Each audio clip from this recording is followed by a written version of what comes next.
Do, do, do, do. Hey, hon, your back is on YouTube. ¿Dónde está la I say your back biblioteca? is on YouTube. My back? No, it's not. It's not on you. Oh, it is now? Oops. I'm just playing Sorry, with it's What up? said- Yeah, get it. I know you can't hear me, but They say hello. what hello. up? She says hello. What happened, buddy? You want to say hello too? I'm saying he should put in his piece. Yeah, Anthony, when your headphones were off, I was saying he can relate to Laura. He's got a dad whose shoes are big. Fuck. He's got You parents. nailed it the first time. It was amazing. Yeah, I know. If Sorry. you were there for the first time that Jake dropped it, oh bars, baby. By the way, Jerome, I don't know about you, but I've been rewatching Community, and I just want to let everyone know I still got the whole Don Love Biblioteca rap on deck. I still can do it all. Nice. Are you gonna be watching the live read? No, I'm working, but I'll be watching it later. Right. Yeah. The fact that they got Donald Glover on it is that's a big gap. I mean, it's funny because they did a bit where they did where they extended the Zoom call after the table read was over, and they put it on YouTube, and Donald Glover found out he wasn't on their like their billing wasn't on the group chat, and it's like he's like, what the hell's wrong with you guys? And it's like, I don't know, we thought you were too busy. Jake, what's the meeting ID? Give me one moment, I'll find that out for you. Because he just sent the message. I got it. I know I saw. All right. Boom, boom, boom. Jerome, how are you doing otherwise? I'm good. Chilling, man. It's good. Yeah. That is I was happy I found this tremendous. background. Shout out to the X-Men animated series, man. So good. Did you? I actually never ended up watching any of them on Disney Plus. I still I have. watched all of season 1. I have to It have falls to off though, continue. doesn't it? Like, don't they at some point pass it off to like Korean animators and like? Yeah, it looks not care completely different by the end. Yeah. By the time they get to the end of it, yeah. Yeah. I know. If they passed off to Taiwanese, not Taiwanese. Wait, Jerome, my fault. Your family's not Taiwanese. It's yours mainland Chinese, right? Me? Yeah. Half Taiwanese, half Hong Kong. Okay. So not okay. So if they had passed it off to half Taiwanese, half Hong Kong editors, I mean, oof, would have much better. But speaking of that misunderstanding, a great through line in Community is the Ken Jeong jokes where he said, like, where it's like, oh, you just don't like me because I'm Korean? Chang, you're Chinese. Is there a difference? Because you know Ken Jeong's Korean, but he's playing his character. I just, on my rewatch, I just rewatched Epidemiology last night, the zombie episode. Unfucking believable. AC, have you ever watched Community before? I have never watched Community. It is, you love it because it honestly, I would say, Andrew, tell me if I'm wrong, even though like the characters themselves necessarily aren't all nerds, it might be the nerdiest show that's not like a cartoon ever made. Like it is so, it's so much nerdier than like the thing What is, streaming platform is it on? it's on Netflix now. It's on Netflix. Okay. Yeah. It's what Big Bang Theory tries to be in that. Well, yes, because the thing is, Big Bang Theory is a show about nerds. Community is a show by nerds, which is the way I always put it. Yeah. But also Big Bang Theory, like all their nerd humor is at the expense of the nerds. Yes. And it's like such surface level nerd stuff. It's like Star Wars and Star Trek. Whereas like Community is like, no, we're gonna do an episode where the whole motif of 70s nerdy movie I've never seen. Like, it explores different types of nerds. Exactly, yeah. That's okay. Because I was just talking about the last episode I watched last night, one of my rewatched was the season 2 Halloween episode, which is straight up just a zombie movie episode. Like they full on just do a zombie movie.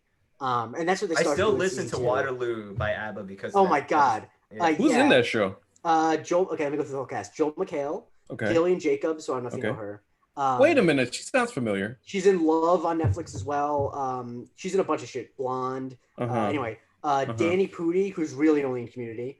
Donald Glover, obviously. Chevy Chase. Yvette Nicole Brown, who I don't know if you know her. She was the black lady on Drake and Josh. She was in Endgame. Oh, right. Of course, because the Russos.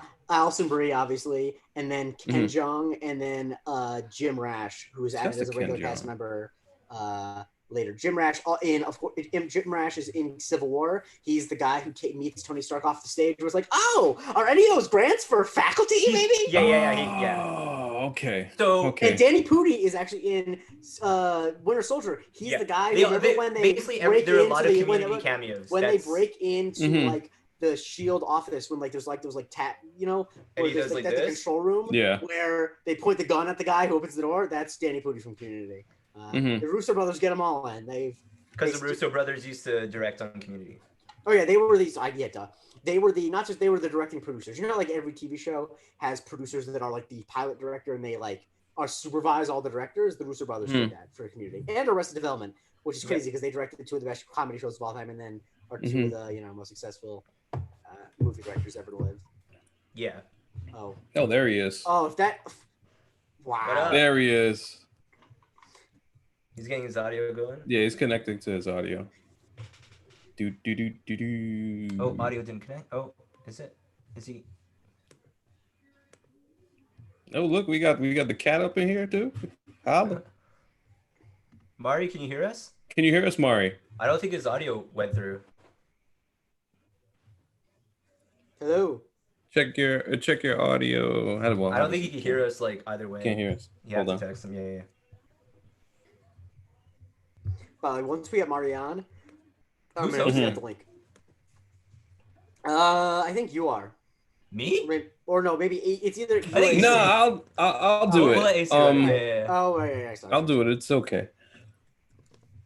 I think Okay. AC had some stuff he was coming in with. Yeah. Man. Yeah, I'll save it for that. We're also live on YouTube right now, anyway. Well, we're gonna. Today Our but YouTubers- I haven't tweeted it out yet, so like no one's gonna be watching. Oh, go for it. Might as well now. No, Mhm. I want to wait until the morning actually is on. But like, you should give time for people. Yeah, to, you're like, right, come right, in. right. So, yeah. yeah.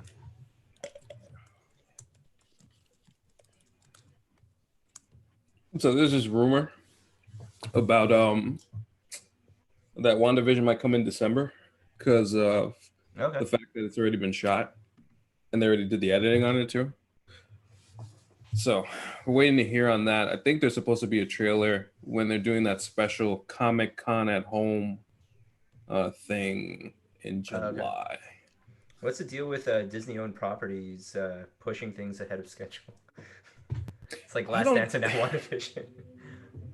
Yeah, it's funny, but like the thing was like they had shot most of it already before I think it was already in post-production when all of this happened. So I think they were able to do whatever they needed to do with the VFX or whatever in post.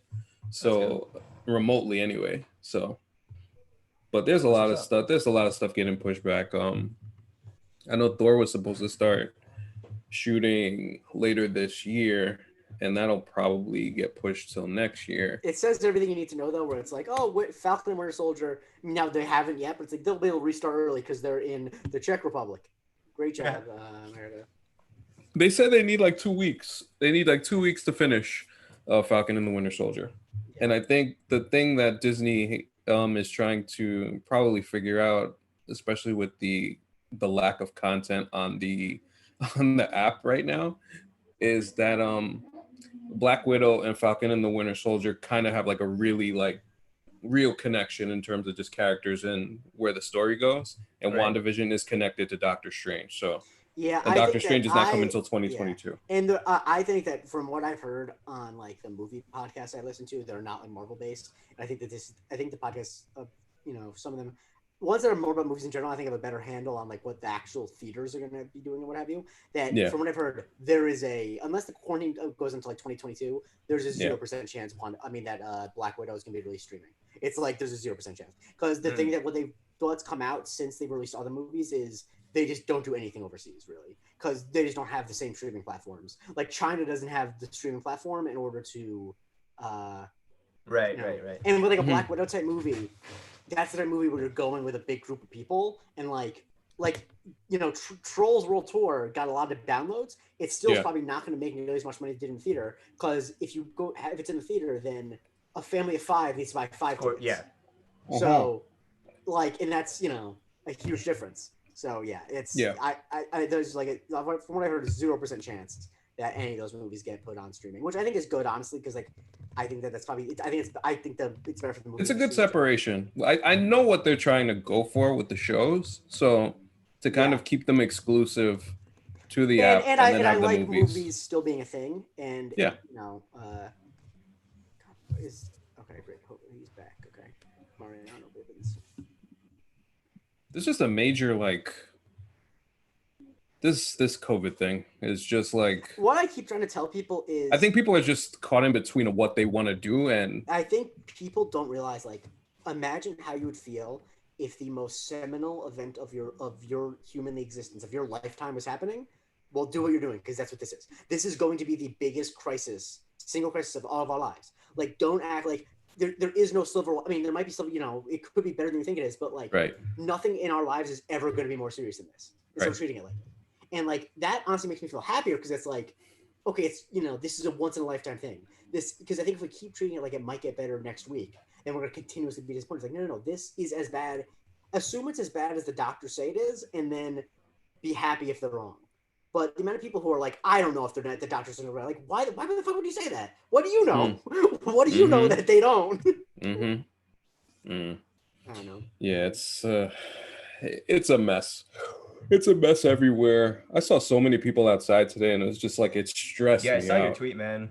It's really stressing me out a lot. Stressed me out, man. Like, it's stressing me out a lot because I'm anticipating having a lot of fights with my dad when I go back to Florida for a couple months, because you know he's conservative, and like I can't keep going back to, is like, you know how other countries have basically solved this in a lot of ways, is because like it's like, well, the choice is either people go broke or they go out and risk their lives. It's like, no. Every other country in the world has solved this. The choice is you pay people like 75% of their salary through tax dollars in order to stay home. Every other country in the world does that. Every other one. It just we're the only ones who are like, no, the deficit. Ooh, it's like, no, fuck you, Lindsey Graham. God. Sorry again. Oh man, our version of Meet the Press. We're still waiting for Mariano to connect. Yeah. When he comes along, we'll start. I'll check in with him. Yeah, I apologize for my rants, but no, it's okay. Because no, I mean, I also don't. I was setting up my take back because I don't. I think I really get annoyed too by when people are like, I think people should stay home, and I'm not trying to get political. I'm just stating the fact. It's like when one party of people is against staying home and doing what's right, you have to be willing to be political. Everyone's like, no, I just want to state the fact. It's like, no. Be political. Tell people to stay home, because whether or not people stay home is a political issue. Like, it's, I don't know. There's nothing I hate more than that. When people who are like clearly espousing the right politics insist that they're not being political. It's like, you know who never says they're not being political? Republicans. They always are being political because they fucking want to win. Oof. Oh man. Right. The thing is, so much of my job is just talking to people who have had business hurt from COVID, and so I have a lot of COVID conversations with people all across the country. Inadvertently, like, it's like, yeah, COVID, things are crazy around here. It's like, oh yeah, things are crazy around here too. Having like a 10-minute conversation with someone in fucking Oklahoma about COVID. Oh man. I'm like, so we see your name, you're in the chat.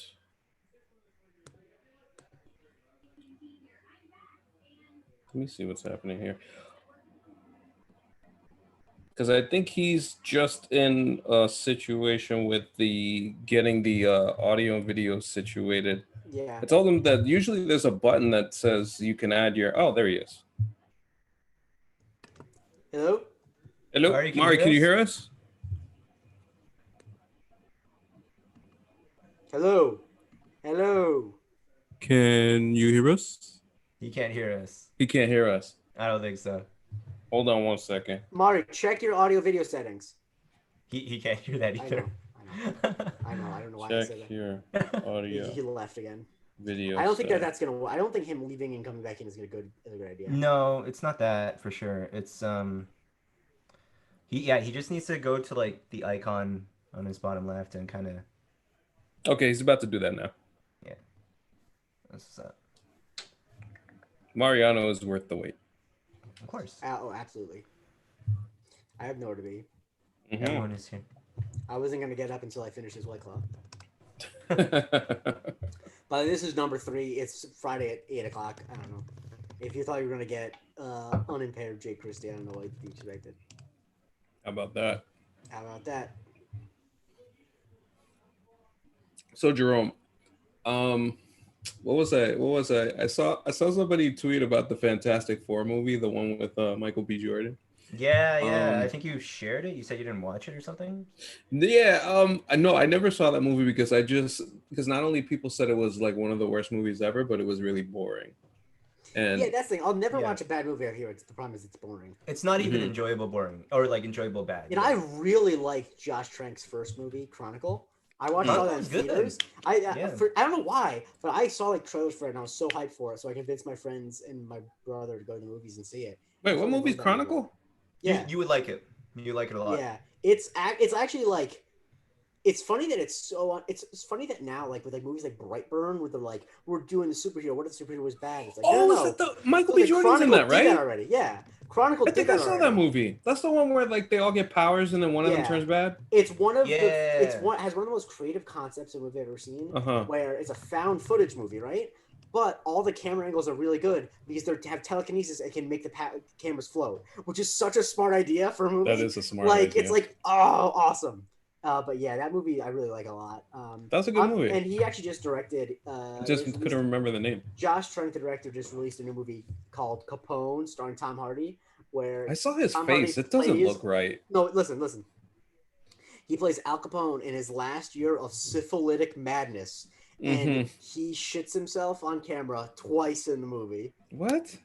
What do you mean, what? He's in syphilitic madness. I mean, it's to put it in a movie is the what part, but the fact that he shits himself, I bet that Al Capone did that a lot in his last year of life. I mean, that sounds terrible.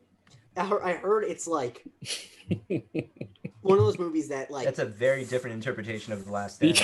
I mean, just. Like, hey, that was Al Capone's last dance, though. Yeah. You know, Al Capone's last dance is funny. I'll be honest, when I read it, I saw instead of trying to overcome Karl Malone and John Stockton, it's just overcoming clean pants. Man. I saw a tweet review that was like, "This movie's not good. It has him shitting his pants twice in a movie," and I'm like, "Okay, I'm not saying the movie's good, but those two sentences are unrelated." Yeah. Like, oh man. One shouldn't necessitate the other. No, I think there's definitely exclusive. If I ever needed to explain to a classroom what mutually exclusive meant, I'd be shitting your pants and good movie. Like they're just completely different and separate from each other. Oh man. Oh my gosh. Tom Hardy. What was I gonna say? Oh, I watched the first episode of I Know This Much Is True. What's that? The Mark Ruffalo playing twins. Okay. On HBO.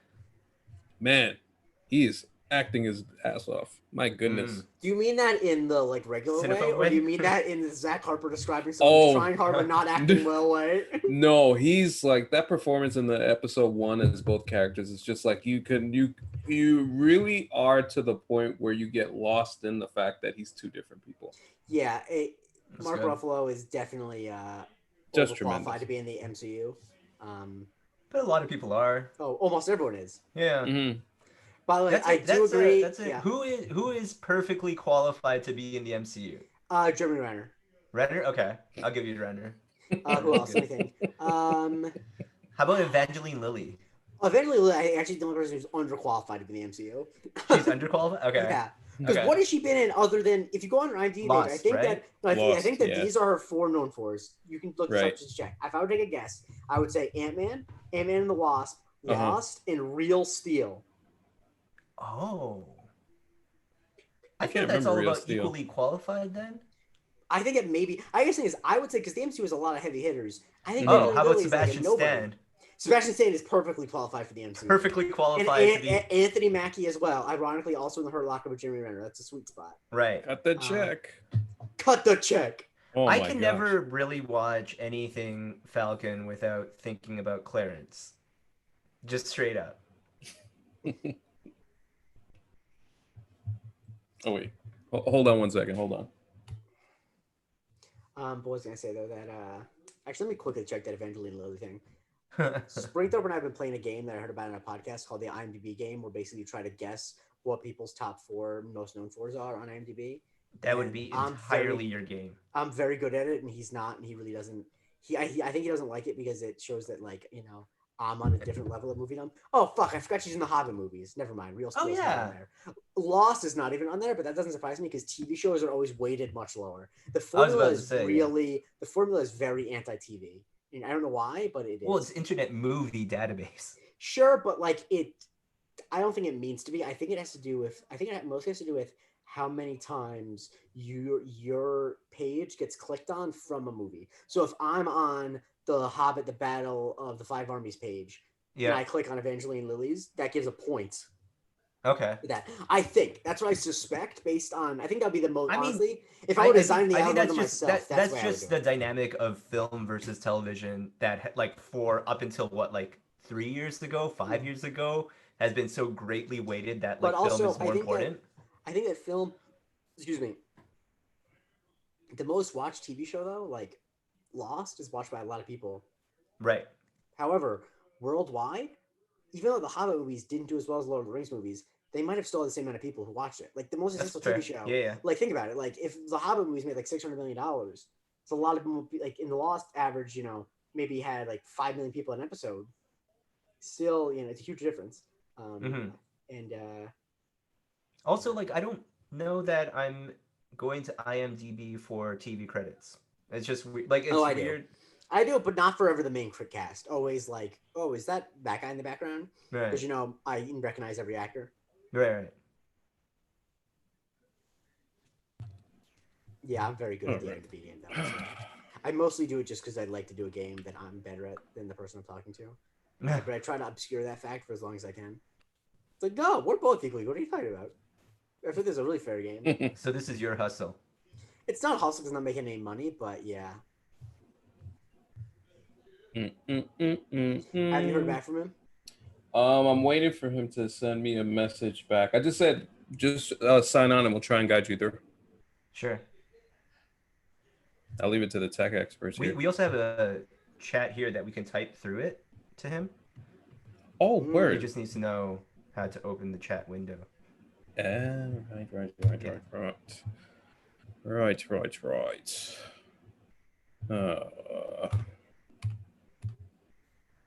Wait, what am I looking at here? Oh, this is another window. Okay. All right. Let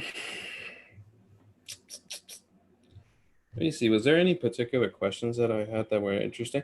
You know what? This movie made me realize how washed I was, and how much I enjoyed being washed. Hold out until the episode.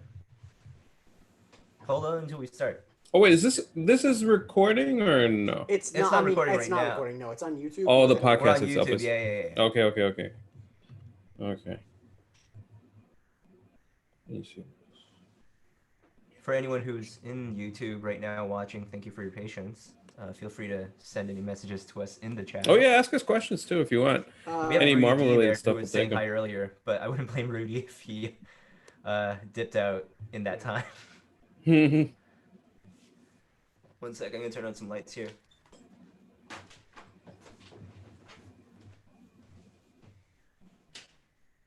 Bum.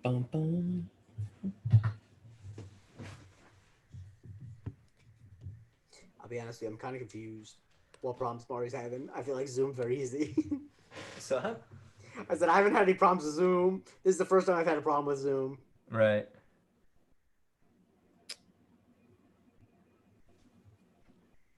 I wonder if it is internet or something like that because, like. Wait, what's that? I said I wonder if it's his internet or something because I don't know. I only ask because I'm,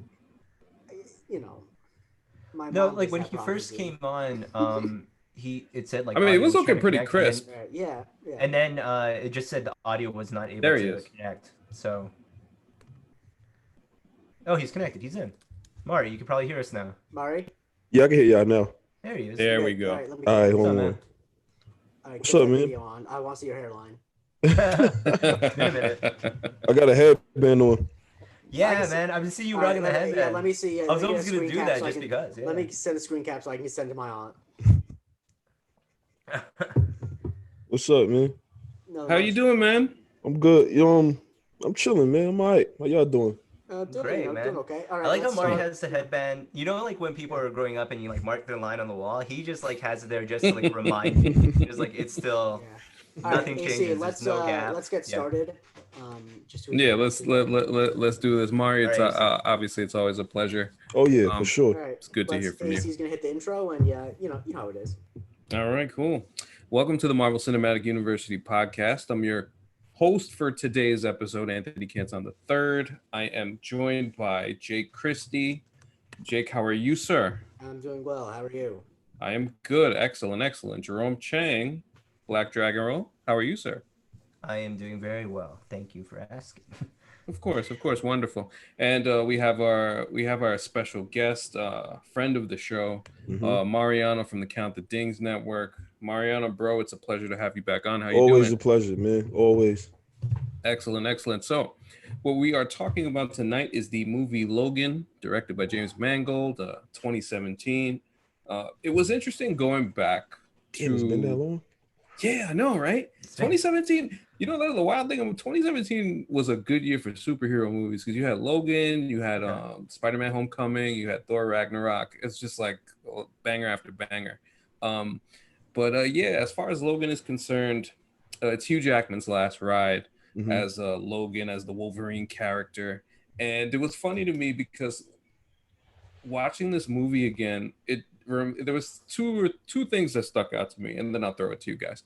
One, it puts into light how badly they screwed up the movies of this character previously, Yeah. and how Wolverine had to be a rated R film, Yeah. in order to get the full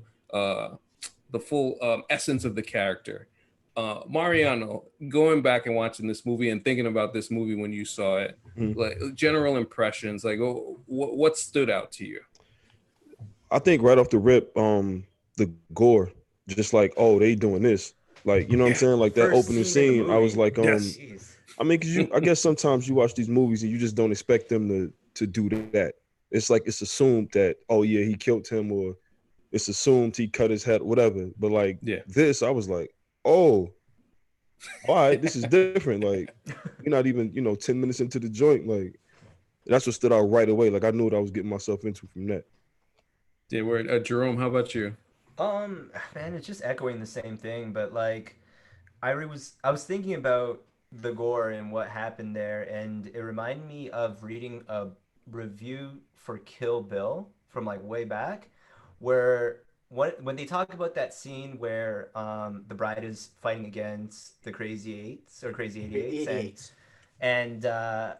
and talking specifically about how it was so refreshing for them to see a character actually wield a samurai sword, because so often in a movie a character will have that weapon, but they never really use it in a way that like it should be. Like it should be cutting limbs off, it should be stabbing into a people, and that's just how you feel when you think about a person who has adamantium claws. Like it's one of those things where it's not even the fact that, like, of course Hugh Jackman is so iconic when it comes to the character, but like it's hard for me to believe, like, how do we integrate this character back into a Disney world after this? Because um I don't know, like I just feel like you'll be eliminating its full potential. Like, what if you took the Detroit Piston Bad Boys and put them in this like age right now? Like, you're not Great going comparison, to yeah. get Yeah. they just won't be able to be their full selves, and I feel like that's what it feels like when it comes to this movie. And so while it is the perfect Wolverine movie, it might also kind of ruin the character in some ways for the future, but I trust them regardless, like whatever they come up with next. I'll make a point on Jerome's point in a second, but Jake, you go. My thought that I had was that I love the MCU. I love the MCU more than any other, of these superhero franchises. But the MCU a lot likes to say like, "Oh, Captain America: The Winter Soldier are a spy movie," or like Thor: Ragnarok is like a wacky comedy. It's like they're not really. They're all superhero movies that are kind of like that. Like Yeah. Logan is actually A not Western. a superhero movie. Like it's actually not. Like it's not structured. There's none of the same beats. Like it's not a superhero movie. And it really made me like, it made me kind of feel bad about like I said, like all the other movies are like, Captain America: Winter Soldier is a superhero movie with spy movie elements. Logan doesn't. I guess the thing is that like, whereas the MCU gets a lot of like cool directors and stuff like that, but like Logan is what you get when you take a established, well-respected, Oscar-nominated director and actually let him do whatever he wants. Like, James Mangold, after this, made fucking Ford versus Ferrari, which is like the most Oscar of Oscar movies. Like, he is a like real dude. And I think because Fox knew that this was the end of the line for the X-Men, it's like, what, like, the fact they nothing to lose, Well, like, their passion we might project. as well. Like, it's the one that Hugh Jackman always wanted. Yeah, because I mean, because James Mangold also directed The Wolverine, which is a movie I think is underrated. I don't think is nearly as good as this, but it's like not bad. It's not bad. I think it often gets lumped in. It gets lumped in with, like, people always say, like, oh, the two Civil Wolverine movies before Logan. It's like, no. X-Men Origins Wolverine's poor, but like the Wolverine's not bad. But yeah, like, so he clearly liked the character, and he clearly was limited with what he could do with the Wolverine.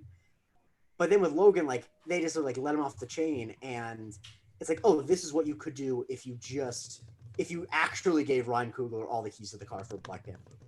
Right, exactly. The point that Jerome made earlier about like the Wolverine character, it's funny because before this movie came out, I was thinking to myself, man, this character feels a little bit exhausted, and I think in the way that, and I think it isn't Hugh Jackman's fault. It isn't really the character's fault necessarily. I just felt like those X-Men movies, all of them kind of just presented him as front and center all the time, when in reality the X-Men are kind of like really diverse in the characters that they watch the use X-Men, together. you would in the never books. have thought that Cyclops was the leader of that group. Oh my gosh, what they did to Cyclops in the that's the thing, like killed off screen. It's what James, killed off screen is bad directing by Brett Ratner, but it's what James Marsden just not being as good of an actor as Hugh Jackman or Patrick Stewart. That's why he's not in front center. Sure. Because in the first one, they clearly wanted to make him front center. Like, he's just not. Essentially, like, Hugh Jackman as Wolverine is what Jennifer Lawrence's Mystique became in the next set of trilogies. Like, they blew up, and then suddenly they just reverted. But actually, the difference is, though, that Jennifer Lawrence blew up with other stuff. I think Hugh Jackman was I think Bryan Singer, related a lot to Wolverine as a character. And so that's why they kind of start the movie with Wolverine and Raven, because those are the characters that I think he related to the most. Because they're the characters where, obviously, the original X-Men trilogy, the metaphor between mutants and sexuality is very odd in those. I think that those characters are the ones that, like, exemplify it the most. And so since he was the way in, I think he had a lot of time in the first one, and people loved him so much in the first one. Because it's not like Hugh Jackman was like, Van Helsing wasn't a hit. It's not like he was doing other stuff that was really big. Like, he really didn't have any huge hits outside of X-Men until The Prestige, which is after The Last Stand. So I think it's a more reasonable thing because Wolverine is a big character in its own, but it is kind of like there is an obvious choice to make Wolverine more important than maybe the character should be overall, or at least at the expense of other characters. Yeah, I've always wished that Cyclops was like actually good in the movie, so I can have a good reason to hate him. I don't like him. Right. But I always wish that he was better, so I could like. I wanted the Cyclops that like annoyed the fuck out of me in the like series, I wanted to feel something other than like, he's just not good. I don't care. Yeah, Mark, you can't trust a man who can't look in the eyes. You can't trust him. It's funny though, because it begs the question, and I think the MCU will do a good job in answering this down the road. Where they don't make Wolverine like the front and center character, and hopefully they kind of ease him in, whoever they choose to play him next. That aspect is pretty interesting. That's gonna be tough. That's gonna not tough, but it's like when you got somebody like Hugh Jackman, where it's like this is him. Yeah, this is his role. Like, it's not like Batman, where it's like you got your favorite Batmans, but it's been so many that a new dude playing Batman is not like, it's not blasphemous. It's like, not gonna throw you. And I think that it's different from something even like, not that they ever would recast this, but like I think when people talk about like the most iconic superhero actors with roles, like obviously Robert Downey Jr. as Tony Stark comes up immediately. Yeah. The difference is Robert Downey Jr. had a 20-year career before Tony Stark. Hugh Jackman was nobody. In fact, you know that he wasn't really supposed to play Wolverine. You guys know about this? So he was not originally cast as Wolverine. They had cast someone else. Have any of you guys ever seen the movie Mission Impossible 2? Anyone? Yes. Yeah. The bad Australian guy in that, Dougray Scott. Wait, what? He was supposed to listen. He was supposed to play Wolverine, but Mission Impossible 2 went over schedule, so he had to drop out. Look-wise, it works. Is Wolverine. Hugh Jackman was nobody. And freaking Dougray Scott is just a guy whose name I giggle at now because Dougray is funny. And he could have been Wolverine. Yeah. I mean, like, Oh, well, man. to the point, I think it's really just a credit to how good Hugh Jackman is with the character. Yeah. But I think because they're taking their time anyway with integrating X-Men, it may be weird for us, but I think it won't be weird because there will be enough separation at Yeah. that point that like the real audience that's intended to in terms of like teenagers and younger, like I think they'll actually receive it well because yeah, Logan came out in 2017, but when you think about original trilogy X-Men where this character kind of came about, like they're really old. Yeah. Like Oh some six was The Last like Stand. right? 2014 And was so Days of Future Past. Yeah, like your audience that's probably watching Marvel movies in the next 5 years, like might not have even been born when. true. Yeah. Yeah. Yeah. True. That's a very fair point. Um, it's funny. Mari, I thought of you watching this movie Mm-hmm. in this particular way, being a dad, and there were Oh a couple man. of scenes, particularly right after right after Professor X gets killed by X-24, and there he what you call Logan wakes up in the hospital, and then he walks out, and then they get in the car, and then he realizes that Laura could talk, Yeah. and he Yeah. he goes on this riff, and it's acted so well. What did you think of the washed dad in Logan as far as that was concerned? Because for me it's funny because he took like 5 or 6 naps in the movie, like 6 Mm-hmm. like long naps, and I was just like, yeah, that kind of fits the mold. I really Listen, man. appreciated that aspect of it. Him getting 5 or 6 naps, I thought was a little exaggerated because there's no way you getting that many naps around your kids. Like that's the only part of the movie I thought was a little nah, but like that's my favorite part. That's my favorite element of the movie. It's just like that interaction where it's like the moment where he realized like fuck, like she like this is my daughter. Like now Yeah. I gotta actually be like good. Like I gotta actually be, you know what I'm saying? Um, but like it reminded me, like you said, that moment where it's like he realized she could talk. We got when baby girl, we took baby girl back to the room, and I thought she was about to be asleep. Cause she was asleep, whatever, a couple minutes, closed my eyes for like 10 seconds. I looked up, her eyes was open, and I was like, man, we got a real baby. Like we really got a baby now. Like it's wild. Like that's so when you brought that scene up, that's immediately what it made me think about. Yeah. Like I know you had those moments. Listen, it's funny. Like you mentioned your daughter waking up. That happens with Josiah too. I'll put him down. He'll do that fake sleep where the Mm-hmm. eyes are closed but they're not really closed, and then you'll turn for 1 second, then all of a Yeah, sudden he pop up. He almost does boy. the Shawn Michaels kip up. Oh, all of a sudden gets up and stuff. So imagine Um, Logan doing this with a fully, not even like fully grown, like, but she's a kid. Like this is a kid. Like she's doing a lot. And he's like, yeah. damn, like she can talk So too. Like yeah, for real. Like for real. So Jake, in a different aspect, Logan playing the really washed superhero who clearly the healing factor isn't the same. Clearly he's broken down and stuff like that. But what did you think of how Hugh Jackman played him? Because I just thought that was one of the Yeah. best parts of the movie. You feel his pain in a way that is like painful to you.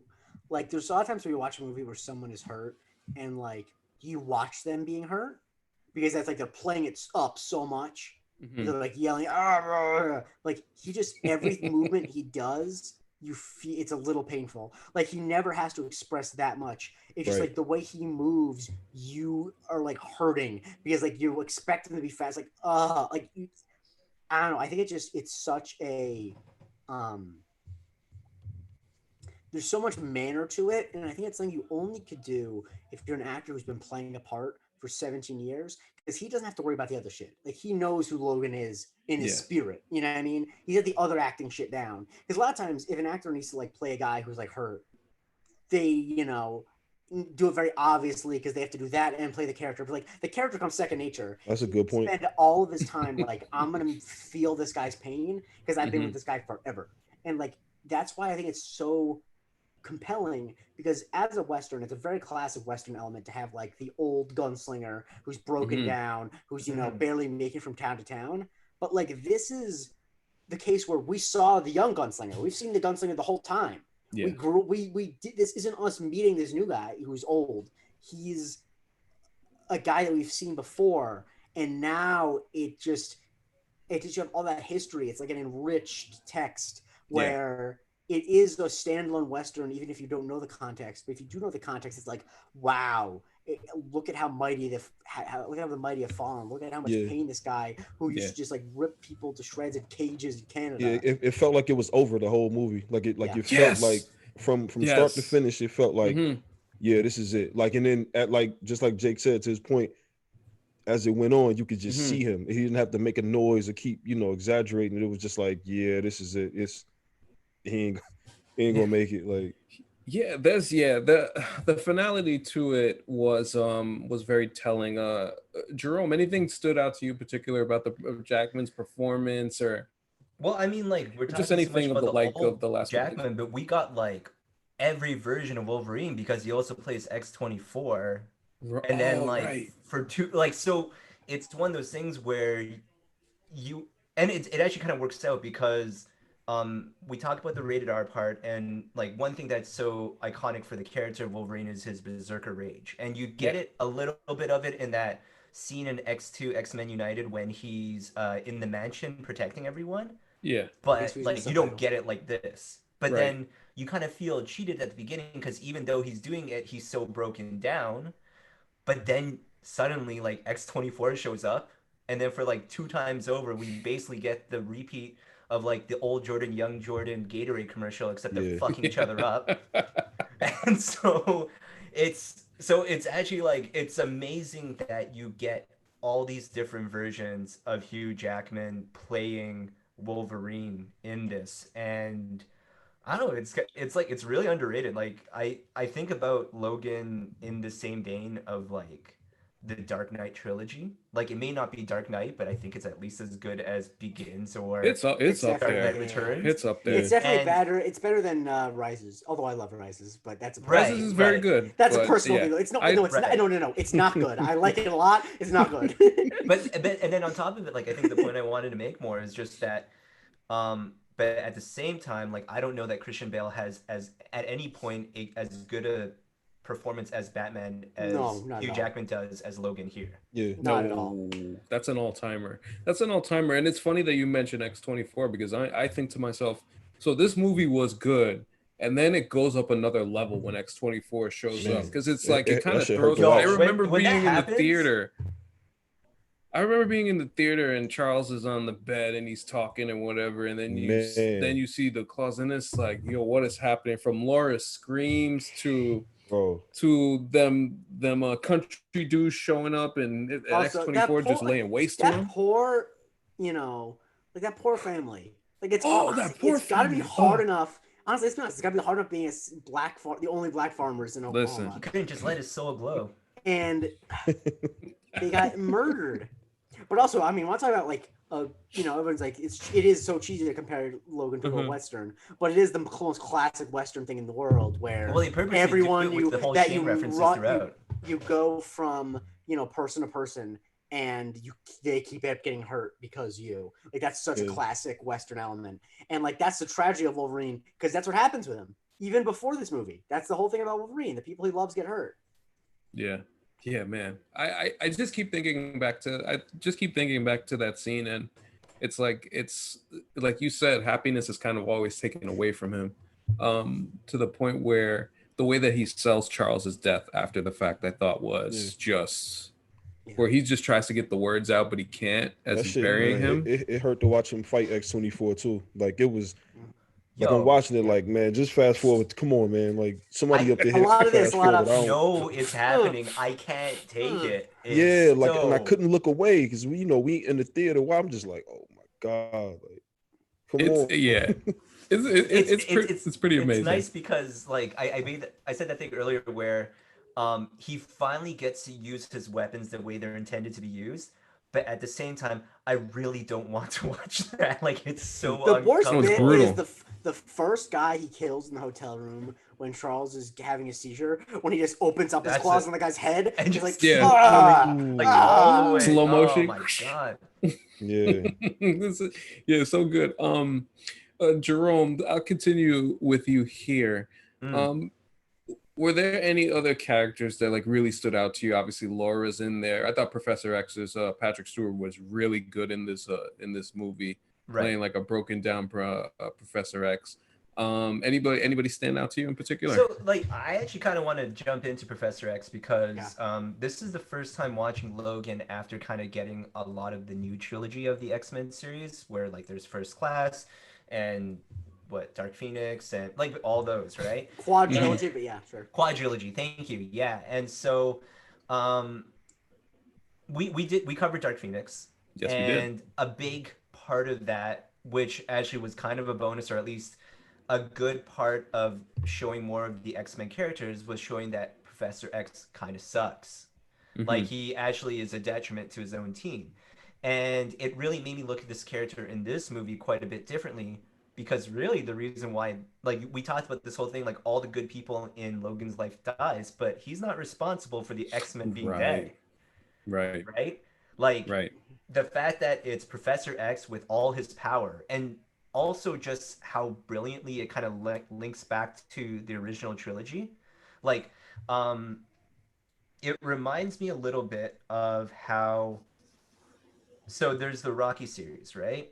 Yeah. And then everything goes to Rocky 4, and they make Rocky 5, and then like Sylvester Stallone basically says like, "I'd rather forget that Rocky 5 happens," and makes Rocky 6, which is like Rocky Balboa, which Oh, is a talking. pretty good movie, It's bad to say. but it's supposed to be kind of like in his way the logical next step of it. And it's almost like how I like to treat Logan here relative to basically after X2 X-Men United.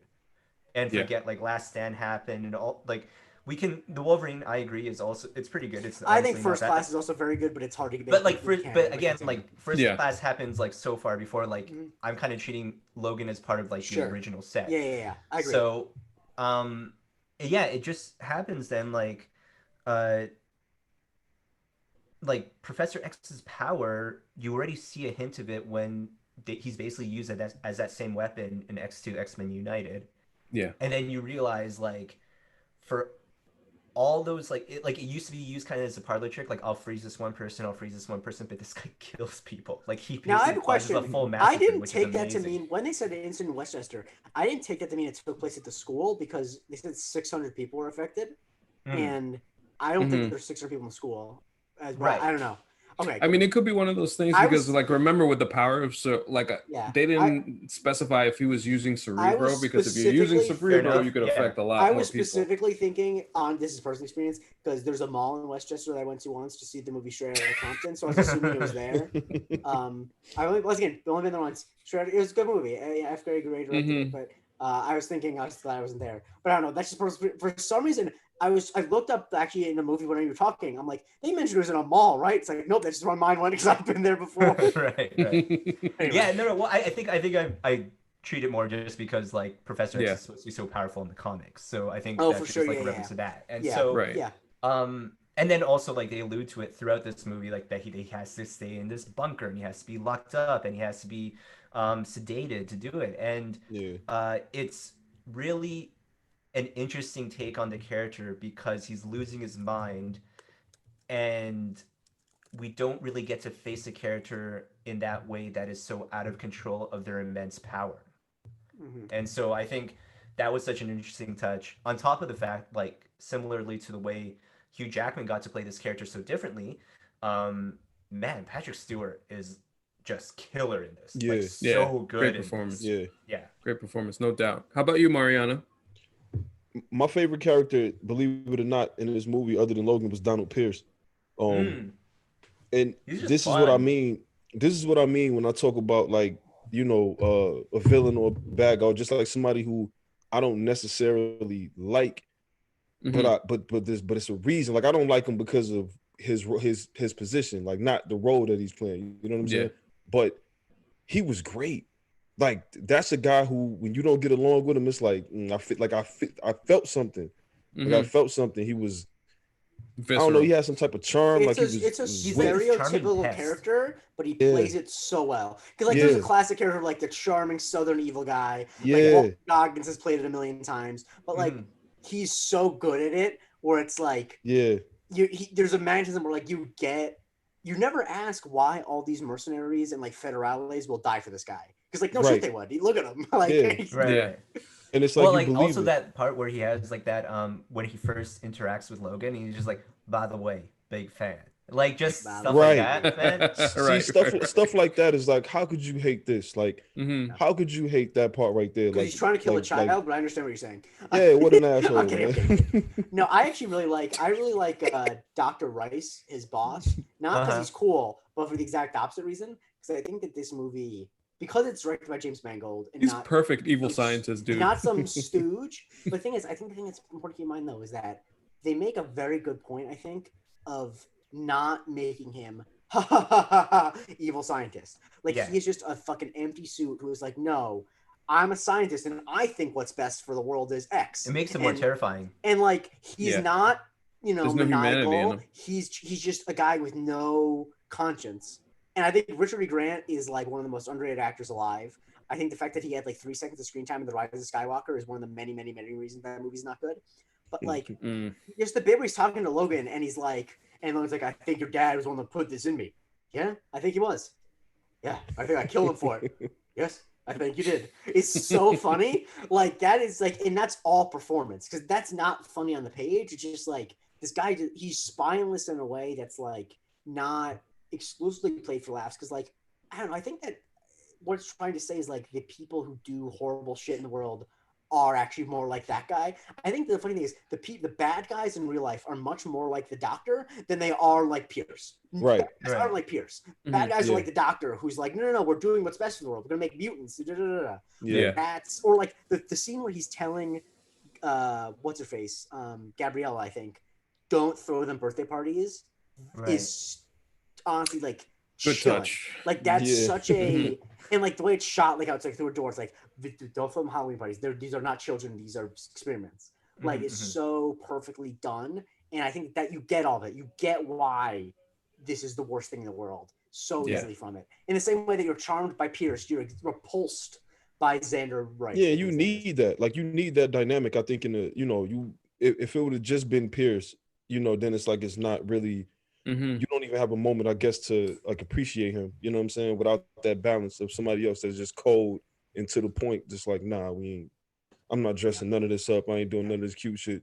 And I think now we have to talk about Laura though at some point. Because I think that 23. I'm someone who hates children performers in movies almost across the board.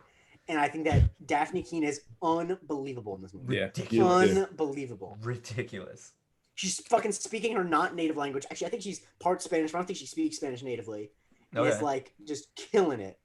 Oh my her nonverbals throughout the first 2/3 of the movie are pretty excellent. From the time she's eating the cereal before they all show up to come get them. Just when she's holding the head and just like and because she's so tiny that like even though she just she just cut this guy's head off, she struggles to toss it out to them because she's so tiny. And after all that commotion, you don't expect this to come out. Like after everything you just heard go down in there, this is what comes out of all of that is her with like, wow. That whole scene is crazy because like she goes at them and you think like, okay, this is like she's nuts, and then lo and behold, she like you start seeing claws coming out of her feet, and you're like, "This is going." The foot claw thing was like, yo. I think the thing though that's great about that scene though, when you just hear it, is that it's a movie. You know that it's gonna end up with her winning because like it's a movie. Yeah. Don't expect it to end with her with a fucking head under her arms though. Right. That's the thing. Because like the thing is, that's why it's such a smart movie because it knows that it's not gonna surprise you. You fucking know that this is actually a mutant. You know she's actually gonna kill them all. You don't expect her to go with a fucking head under her arm. And like a really nice element to selling the character is actually when it cuts to Logan and he has just this what the fuck look on his face. Like when he has that look and he's seen everything. Right. Like, oh, it's such a great scene. Yeah, man. It's no, go ahead, Mari. Nah, but to Jake's point about like you know what's gonna happen, and a lot of times that's what separates like great movies from like not so good movies.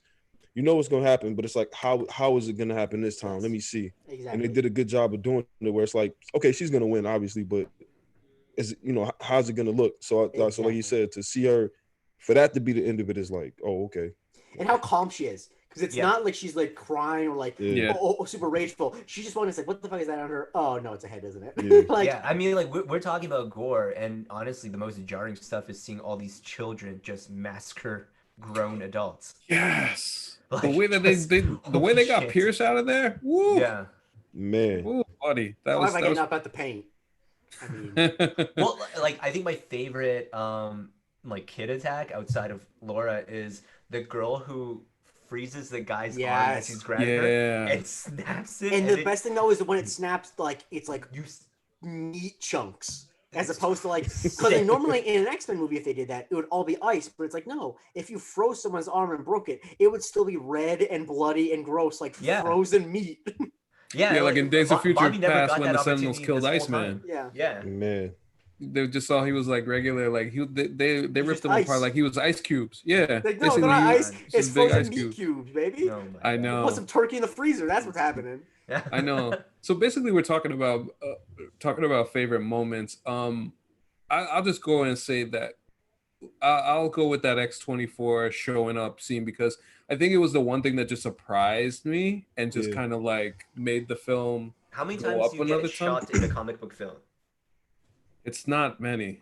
Not many. That was legitimately that surprising. Me. I didn't see it coming. I was just like, whoa, and you kind of feel like the thrill of the moment. And then I thought Laura screaming as he's carrying her out. I thought it was a dream when he walked in, and you know, I'm thinking like in my head I was like, oh, this is the part of the movie where they show some dream that Professor X is having, and he thinks something. And so when the shit just didn't stop, I was like, oh. Yeah, once again, another example of like this is what you get when you have an actual director making a movie. Like, because if Marvel, like, unfortunately, I love Marvel. If Marvel makes that movie, there's studio people being like, no, we can't kill this character because this reason. But when you just give it to anyone, it's like, no, yeah, we can kill him right there. Why not? We want him. Well, I mean, I think that's kind of also the benefit of no, he was the last one. Point about these characters being at the end of the run and having so much run before it. Like, it was at a point where I think even a studio is willing to let this go. Yeah. Oh, and for sure. It feeds into the stakes. It feeds into the stakes of it. And I know people always talk about, oh, well, you know, why are we having conversations about stakes? Stakes do matter when you have that much backstory previously and you kind of build up to a point. Snap back. And it pays off. And it pays off perfectly. There's just so much in that scene. I think about as X-24 is carrying Laura out and the way Logan looks at him like, what is happening? And then he's yelling, Charles, and goes up the stairs, and it's just it like there was so much going on, but it was just so well done at the same time. So that was mine. Do you guys have any different ones that like stand out to you? I think my favorite bit is the bit from the Laura showing up at the Mexican camp to them getting by the train is fucking. That's a great. It's unbelievable for like 20 minutes of some just unbelievable shit. Thank you very much. It's some unbelievable shit. Jake too cool. I don't know if you heard my brother, but he said, "Keep it down. We're recording a podcast out here." Jake too cool, man. But no, it's because fucking last weekend he texted me 3 times to get beers when they're playing Dungeons and Dragons over Zoom. Least I could do.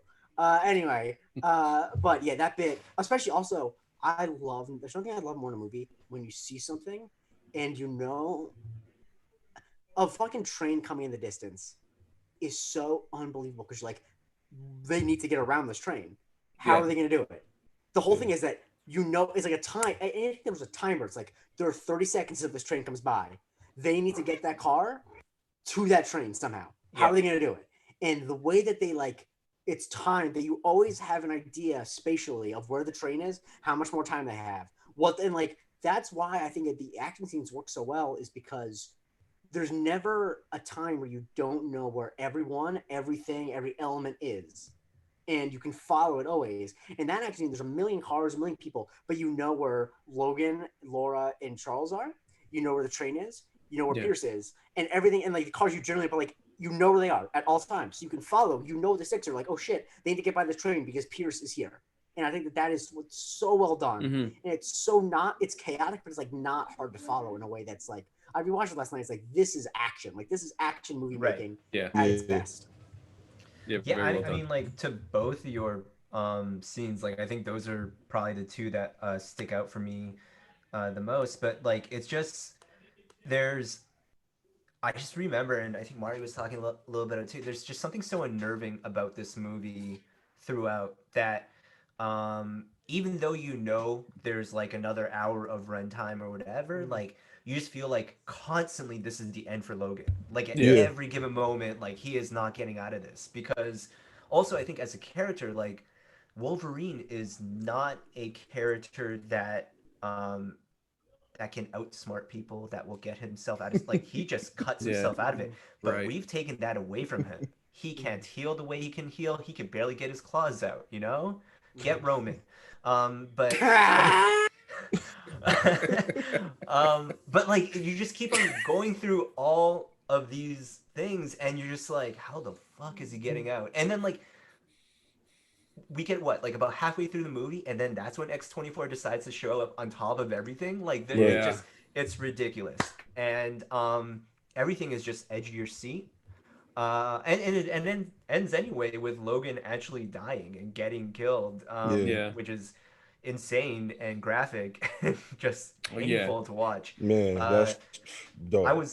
I just want to note something about his death scene, which I saw just like in a thing on YouTube, but it's interesting how it does come full circle because they predict Logan's death in Wolverine, right? I forgot the character's name, but she tells him like, you will die with your heart in your hand, and it's actually interpreted in a way because Laura is his heart. Like that's such a poetic way to show it, because like you expect it to be like for as gory as it is, you wouldn't be surprised if he's just sitting there. The thing I noticed too is that, remember what his last line is? I pulled it up in front of me, where he says, oh wait, do I have it in front of me? Yes. So he says, he's crying and he says, so this is what it feels like. Which I feel like I related a lot to the very cheesy line before the Terminator dies in Terminator 2, where he says, I now know why you cry. I feel like that's very similar, where it's like a person who's like a machine their whole life.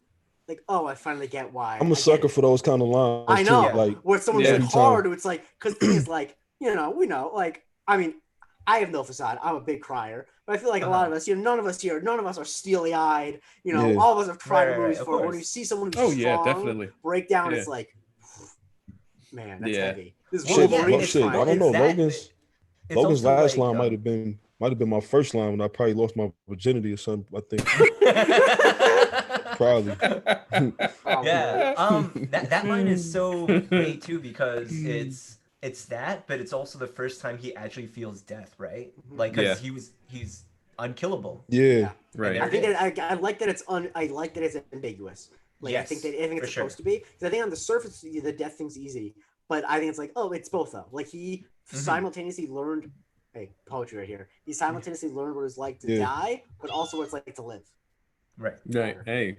There it is. Hey, so, Mari, any particular scenes besides the ones we just mentioned, or just anything that you want to expound upon in the movie that stand out to you? I'll tell you one thing that I always take away from this movie is that, as much as I love Logan and just Wolverine overall, I think I would have been disappointed had he not died.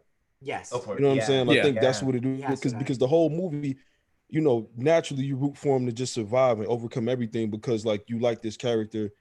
He's the guy, like, this is the main guy.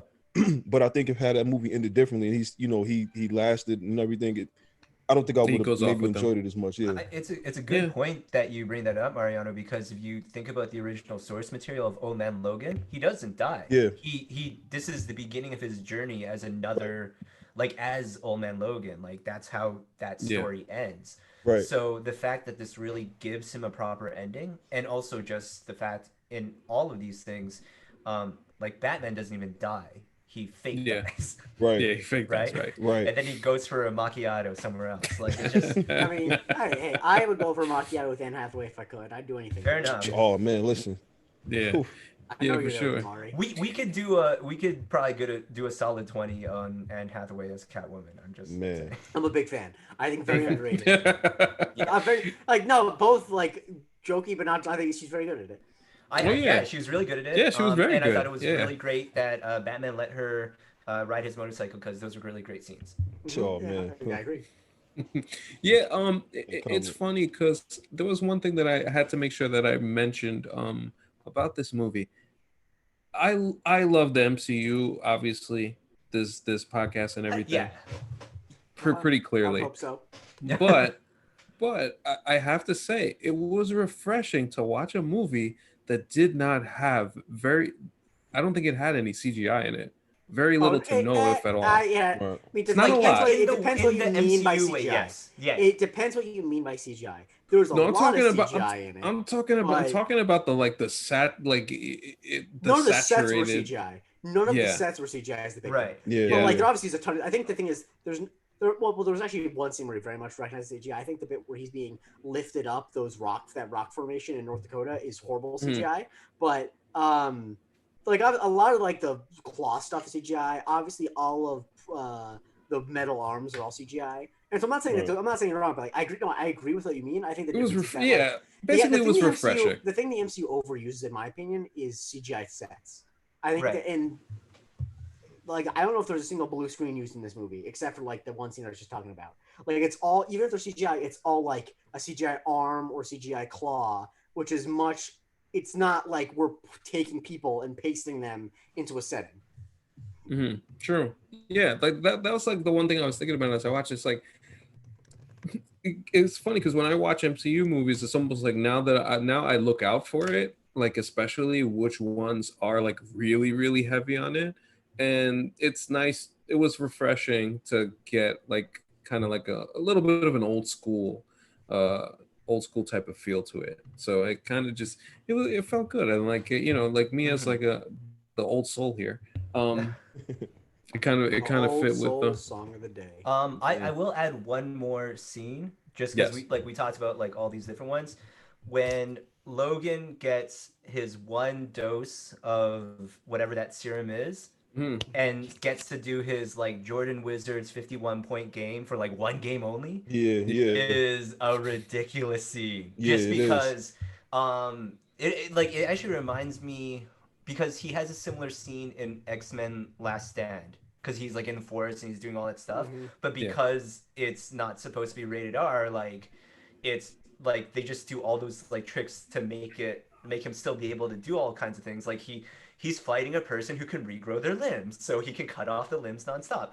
But like in this one, it's just sick. And just seeing him get jacked up and then like go through everyone and then go into that like plunging dive across, and then have this really cool moment because like you get really excited that he's back, and then it goes away almost immediately. Yeah, that last scene was brutal. The death scene was very brutal. Yeah, it was tough, man. It's like when you see like when you see imagine one that of your you're heroes dead, growl like that, and it's like you're not dead enough. Let me lift you up and then impale you on a tree as well. Yeah, I think that was the part for me where it was like, all right, cool, like okay, it's over now. Then it's like it's over, like leave him alone, right? Yo, like stop. Good. Yeah. Just let him sit there, like lie there and die. No. One of the things that I was thinking of also, would say for instance if they had done an X-23 spinoff with the Laura character, would you guys have been interested in that, or were you cool with it just ending like right here, finality, done? The way that you find Logan so refreshing, I also find it refreshing that it doesn't try to exist in a larger universe.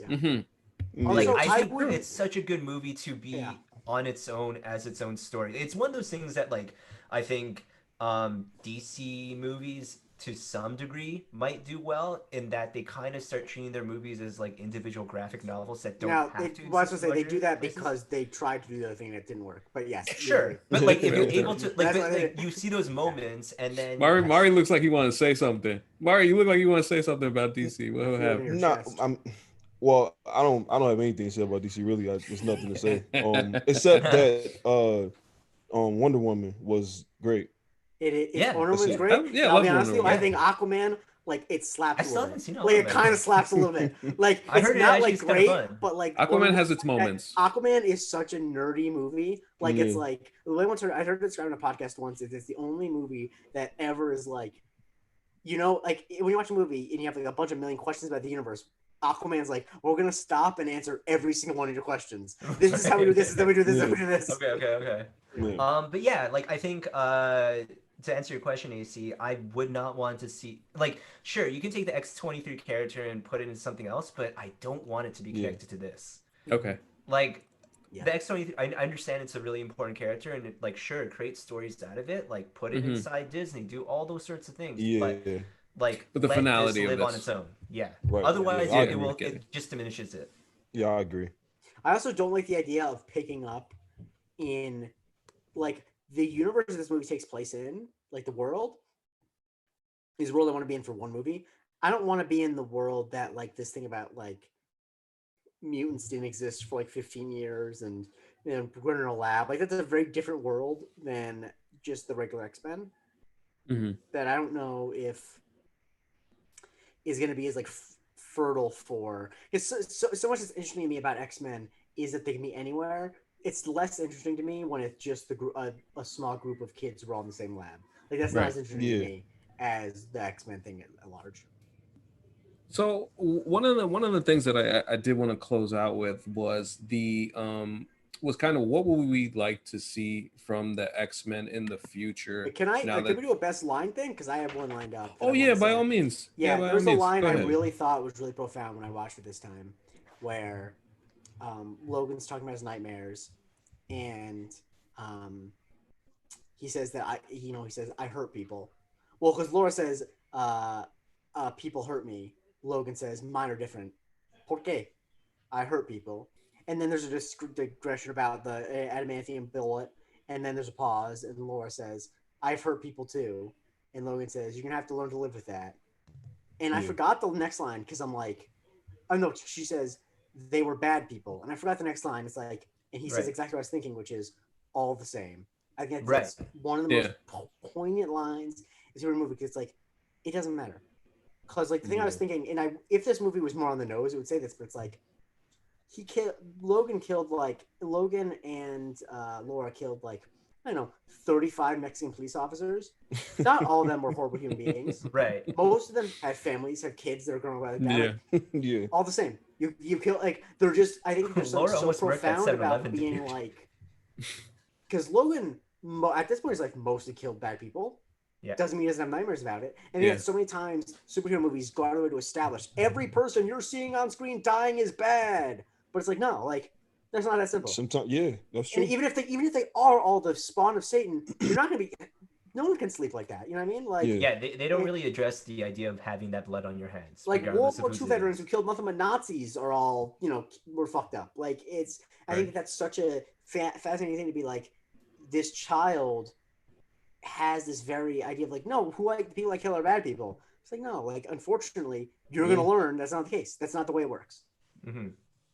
Yeah, that's very AC, fair. I wanted to, just because like we have Rudy D in the chat there, they asked about, how much did you know, if you did, of X-23 prior to? Only a little bit, and it wasn't like a thing that I read a particular book about it. It was just one of those things that in passing, I saw it, and I can't remember if it was a video game or just me looking at maybe scrolling Wikipedia at some point and seeing that there was another character. I don't have like the real background information on that, but I did know of the character that it existed. I think going into Logan kind of similarly, like I think it happens a lot. I didn't do it so much when it got to MCU, but definitely like during these earlier movies when you knew they were going to address either a particular type of story or different types of characters, I think I would just kind of do a background to just understand or have context to it when I was going into it. So I think I knew about X-23 because I was like, oh, there's this character, and then like kind of realizing how they were gonna dive into it. It's pretty interesting. Like AC, you were sharing with us some comic panels from Old Man Logan. Let me tell you, it's like a wild. Like Mari, do you know anything about the Old Man Logan comic? Nah, No, not That really. one's it's wild, Okay, man. so Or I just one thing I'll let you know, Mari, about the Old Man Logan comic. So basically, Bruce Banner is like really old in this. Like he's old, but the Hulk is like super big, and then he just basically he becomes a villain. Basically, the right. Hulk becomes a villain in this version. Yeah, I think we get established. So like prior to basically like they're living in a world where supervillains have taken over, and Oh, so okay. each villain kind of owns a part of the world, and the Hulk basically goes bad, breaks bad, takes out the Abomination and takes over the Abomination space, and creates this space that's called like Hulkland, and that's where Logan lives in. So then it's just this story about how Logan needs to basically pay his rent. And so he agrees to uh, take a blind Hawkeye out to a place, like escort him and protect him kind of as Wow. security. Um, and but then like when Logan returns from it, the Hulk is impatient and murders his whole family. Him and the other thing that you find out about the Hulk is like the Hulk character in this is such an ugly character Yeah. because Ugly and they dirty, make jokes dirty, about it. They make just jokes about dirty. it like in actual Hulk films, but like you know how they always make the joke of like the Hulk can't get it on because no one could take it is Yeah. basically the thing. So in this world, he mates with his cousin She-Hulk Wow. because she's the only character that can take it. But then also when you meet this character, like basically You Bruce said Banner take is it this was like great. redneck, like hillbilly character who like revels in sleeping with his cousin and having Yeah. inbred children, and Yeah. having this Hulk clan of a family. Basically, he does it not just because he's impatient, but because he also wants to reawaken the Wolverine. Because when you find out the story, like there are some connections between Logan and Old Man Logan in that yeah, all the X-Men are dead, but the way the X-Men die in Old Man Logan is insane. Because during Man. the super villain takeover, what happens is Logan basically they go attack the X Mansion, and then so Logan basically kills all the supervillains that are attacking. But what he doesn't realize is it's actually Mysterio doing an illusion on him, and Logan himself kills all the X Men. Oh And shit. so, and so Mm. because of that, that's how like Logan decides to kill the Wolverine character. Never decides to put his claws out again, and doesn't do it again until this comic because his family gets killed, and he Yeah. goes Insane after the Hulk story. family, and that's just like how That's that story crazy. goes. Insane But story. it's Well like put, Jerome. Good job. it's thanks, Explaining it I all. think it's That was fucking great. when people on the internet call for the movies to be more like the comics. I respectfully disagree. I Listen, like those as comics. I don't want to see it on screen. there are that's a bits in this little movie OD. that There's some like dark stories, connect boy. to it, like that if Yeah. you because there's I think when he's escorting Hawkeye, there is a scene where he goes to like a Las Vegas type or like Las Vegas basically that and whatever it becomes in that world. And I guess like the allusion to it in the movie is they have that stay at the casino. So like I do I think love they how have that's those not Vegas, how it's like random place in Oklahoma. I yeah, think yeah, that's I know. such in terms of like just I don't know, that's a really great color.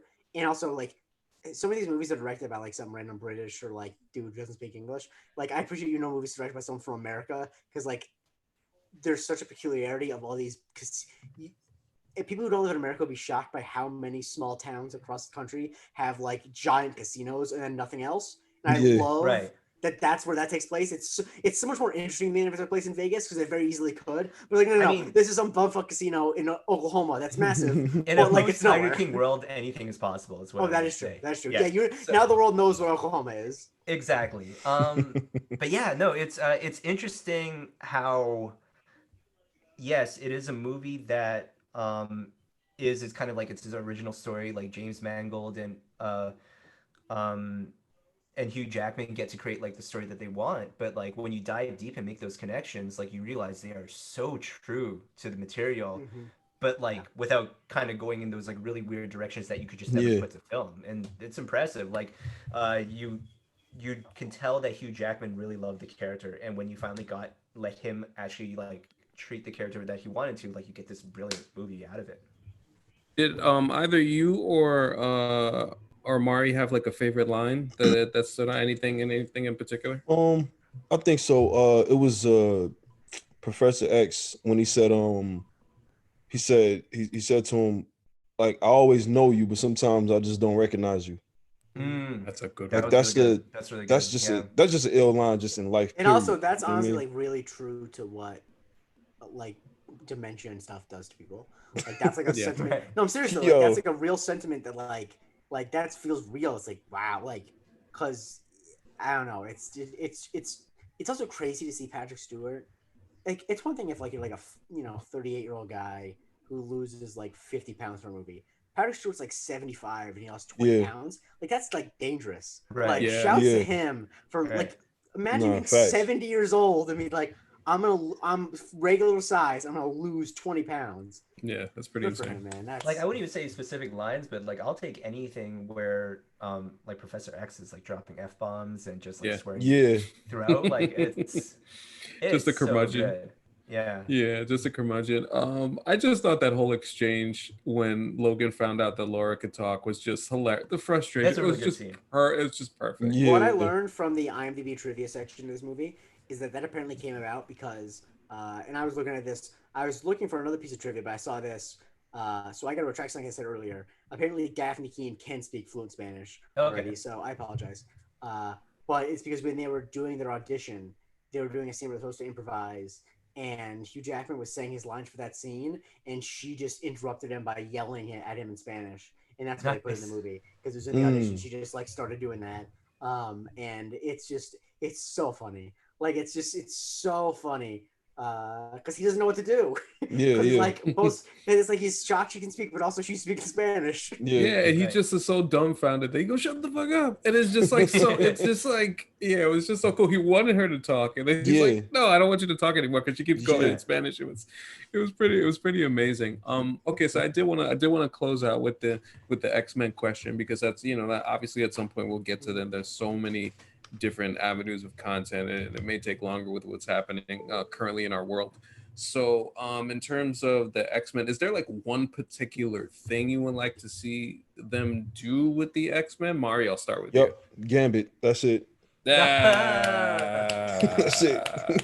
Simple. It's no coincidence that your dog is named that. Shout out to Now I have a Gambit. question: who would you wanna? I'm always skeptical of these like casting choices because the thing I always say is that the X-Men aren't gonna have them for like another 5 years. So you want to pick someone who's like 5 years too young to play it right now, if you know what I mean. But like I know Channing Tatum was supposed to play Gambit, which I think is fine because he's from the South. Like he's from the South. Like my whole thing is that they can't pick unless they're from like Texas, Louisiana, Mississippi, Alabama, or Florida or Georgia. They can't play Gambit, in my opinion. Yeah. But like, who you want to play Gambit? That's I don't tough. know. Damn, that's tough, man. If they gotta be from Louisiana, let's let Juvenile do it. Why not? Why not, man? Now, I really gotta think about that. I'm not big Interesting, Gambit. like, I don't know a for- lot about Gambit. Is he necessarily a white guy or? I Could he mean, also? I mean, Nick Fury was. I mean, I guess the thing is for me because the reason I ask is because I would normally be fine with it, but I know that there's a very big difference between white Cajun people and black Cajun people. Yeah. Like that's a Right. very different type of person. For sure. Like I Ed think that in Orgeron this is case, he not would the same as probably have to be. Juvenile. I'm saying the interactions with Rogue would be so much better. listen. Yeah, by the way, that reminds me. Why not just have Ed Orgeron play him? Oh, go X-Men! Go X-Men! Go X-Men! Oh man. So what you call it, Jerome? How about you? Is there anything one particular thing you like to see done with the X-Men in the future? I said it earlier, but I just really want to see a really good put together Cyclops. Yeah, it's Like important. I just want the right casting for that, Yeah. and I really want him to be a leader. Yeah. Of the X-Men because I love the Wolverine character, but the Wolverine character is way more fun when it's not supposed to be like a quote unquote leader or like he's supposed to be going rogue. He's supposed to be one to like just like go berserk. It's supposed to be a wild card more than anything else. Exactly. So I think just kind of establishing more of the classic X-Men dynamic so we can kind of play into those things more would be really nice. Yeah. How about you, Jake? I think that I want them to do the Jean Grey stuff better, but I think that really need to cast someone who can do all that, because I think that even though X-Men Last Stand and Dark Phoenix have a lot of writing and directing problems, I think that the reason why what everyone who reads the comics and their grandmother says is that that's the best X-Men thing, like Dark Phoenix is the best. Mm-hmm. Fact of the matter is, Famke Janssen is gorgeous. Definitely not a good enough actress to do Dark Phoenix, like not even close. Right. Sophie Turner, I like in Game of Thrones a lot, but I think she's an okay actress. Can't do an American accent. Is honestly a better celebrity than she's an actress. Mm-hmm. Just doesn't have it. Right.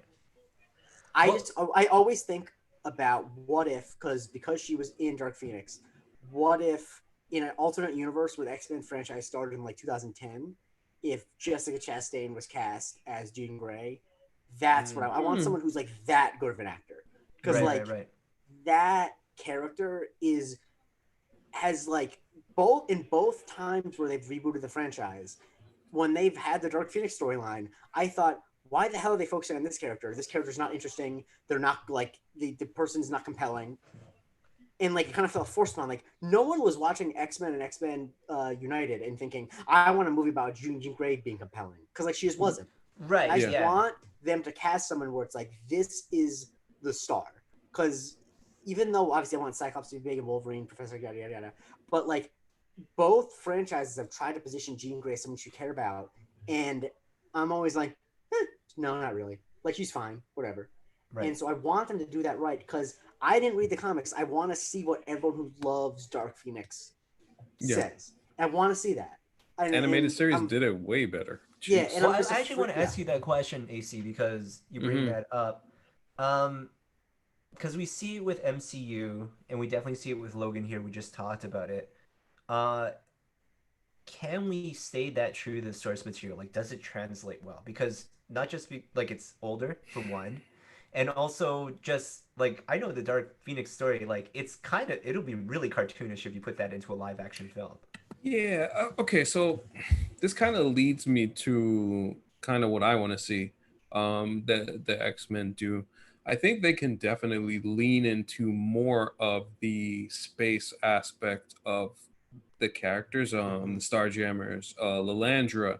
So you mean introducing space in the movie that Dark Phoenix wasn't a good idea? That wasn't smart? I mean, listen, no, because but this is the thing, like because you have so much stuff with the Guardians of the Galaxy already, you kind of have a baseline where you can begin with. Thor is going to look into this cosmic aspect even further too. So now that you kind of have a space thing kind of set up, you can introduce those characters who are actually very popular in comic book lore and actually really like interesting. I think what was it? What else was I going to say? Oh, the other thing. But yeah, to first answer your question, Jerome.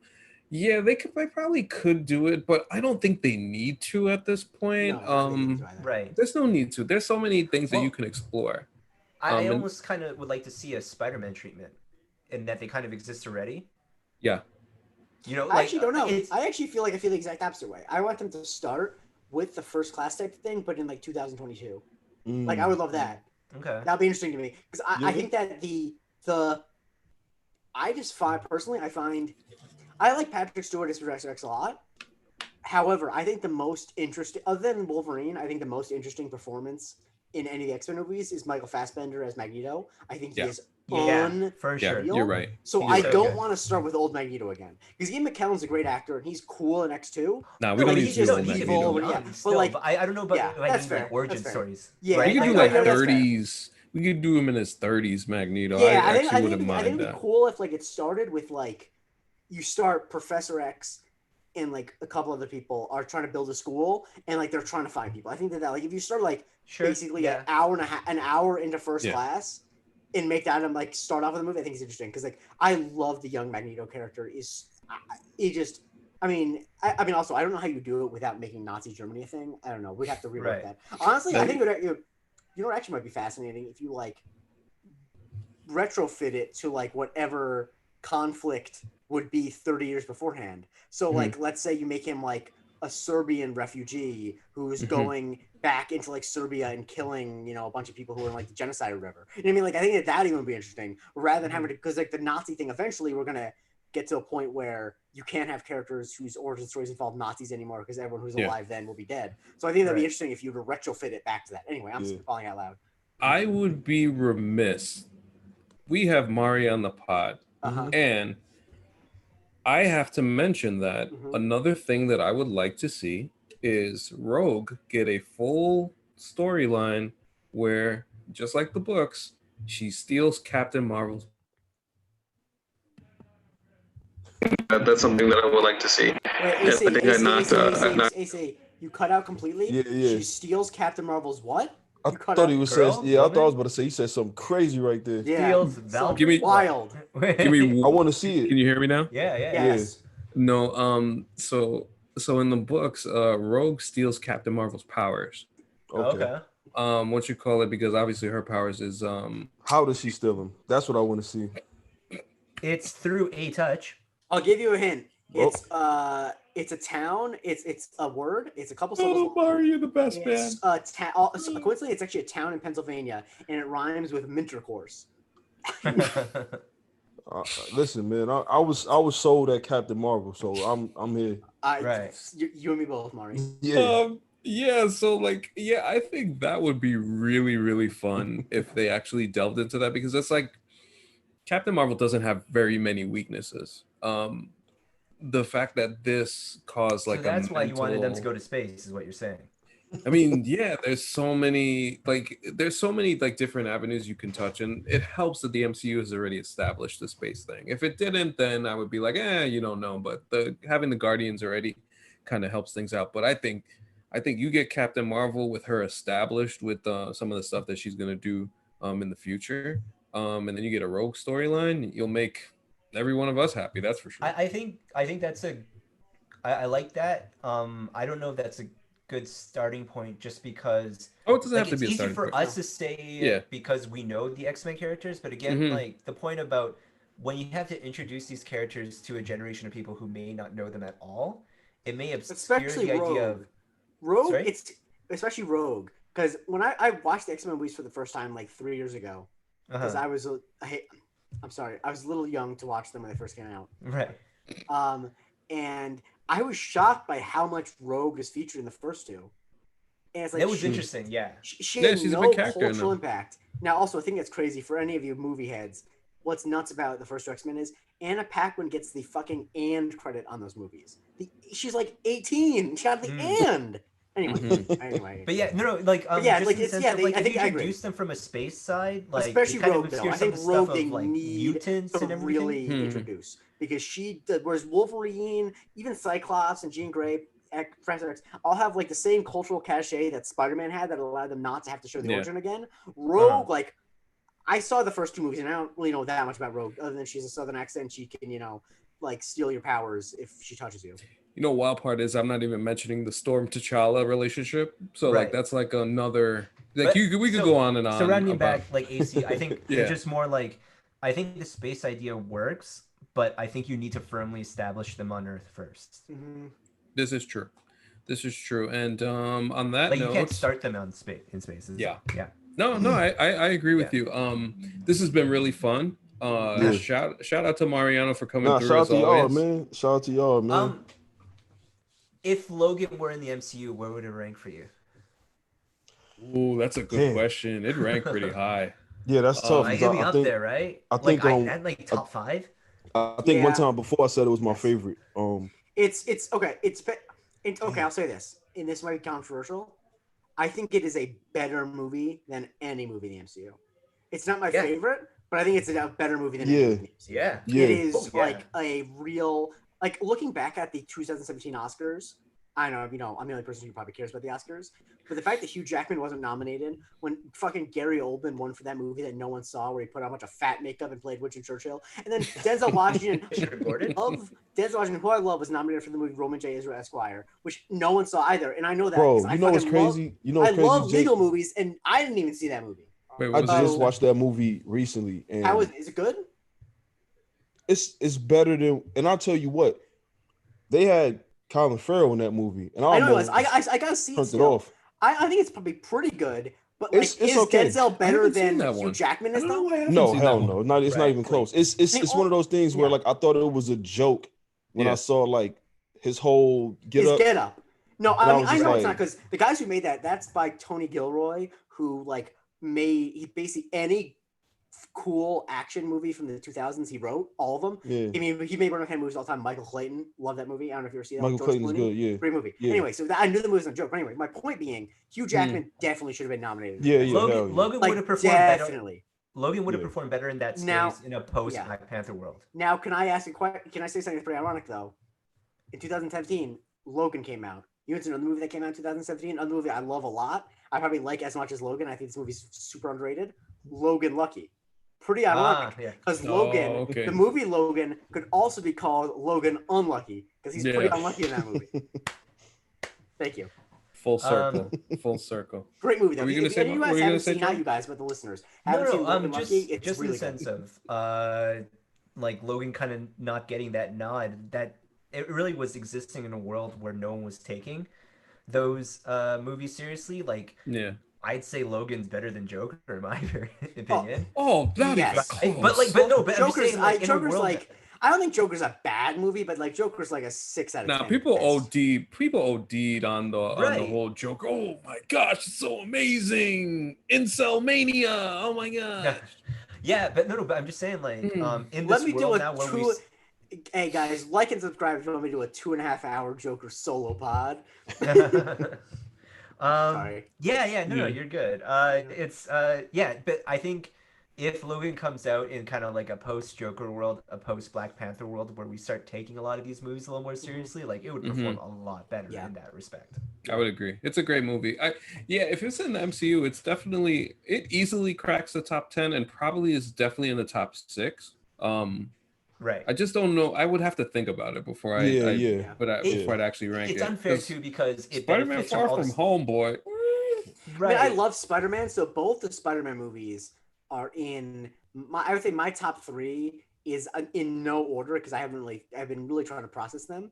In no order, my top 3 is both Spider-Man's and Infinity War, and I would say that Logan is probably number 4 after that for me if it was in the MCU. So, And I would Alright. not see. The thing is, I would not argue with you about that. I think, it's just like a great movie. I think when it comes to looking at a movie like Logan, it just like has an unfair advantage of being able to be good in ways that Marvel movies can't. Yes.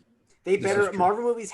I would say if Marvel movies want to survive through the 2020s, they have to let movies be rated R.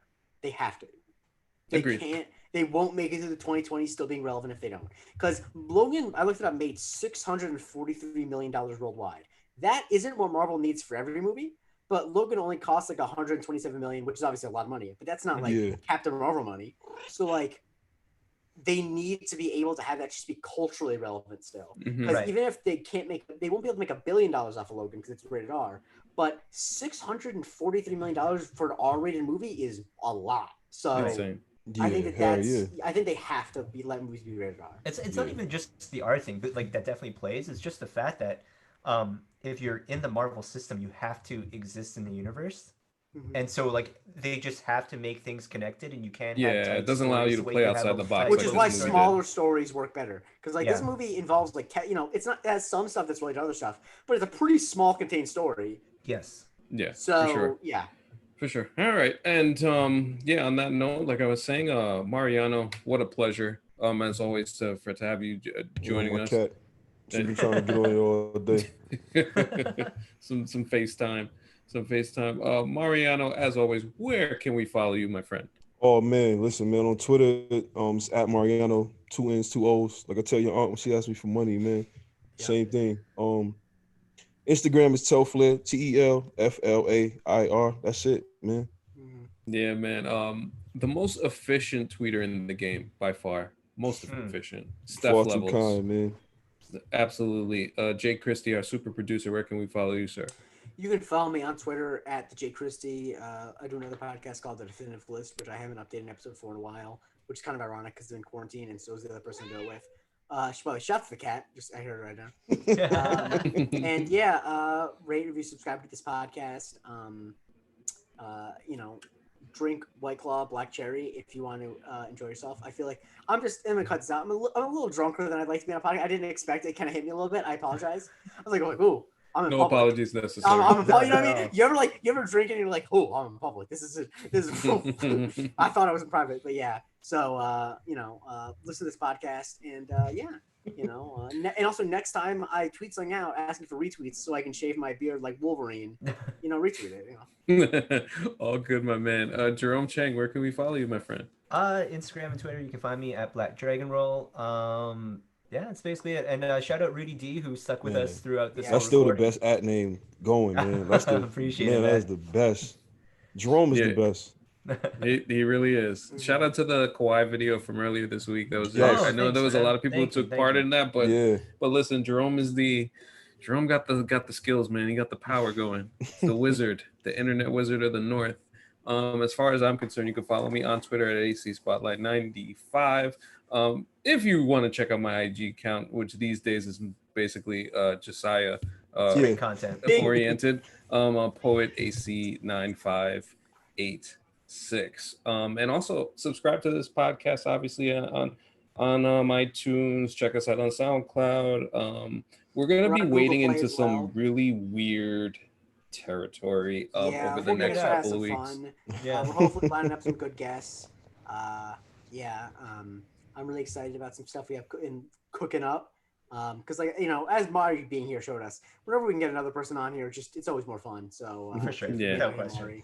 Absolutely. So in the meantime, thank you guys for listening. Thank you guys for watching, and we'll talk to you soon. All right, Mari. Thank you, man. Thank you, y'all, Mari. man.